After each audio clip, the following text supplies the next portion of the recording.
Bakit ako pinutol? Kala ko mahaba lang yan.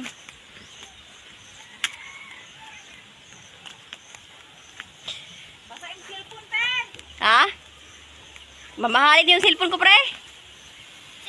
Mamahalin gamit. Meron kanta. Sasakyan, babuyan, nandoon sa gam-gam. Narito lang. Ang title yung pakanta ko.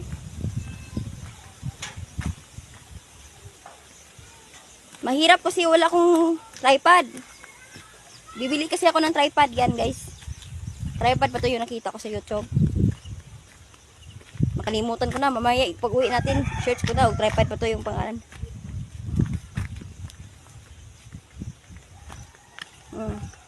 Bibili kasi na ng tripod na stand. Pang shooting yata. Yung katulad ng ginamit ni BMAX TV. Yung gusto ko bibili ng tripod. Pati yung cellphone niya.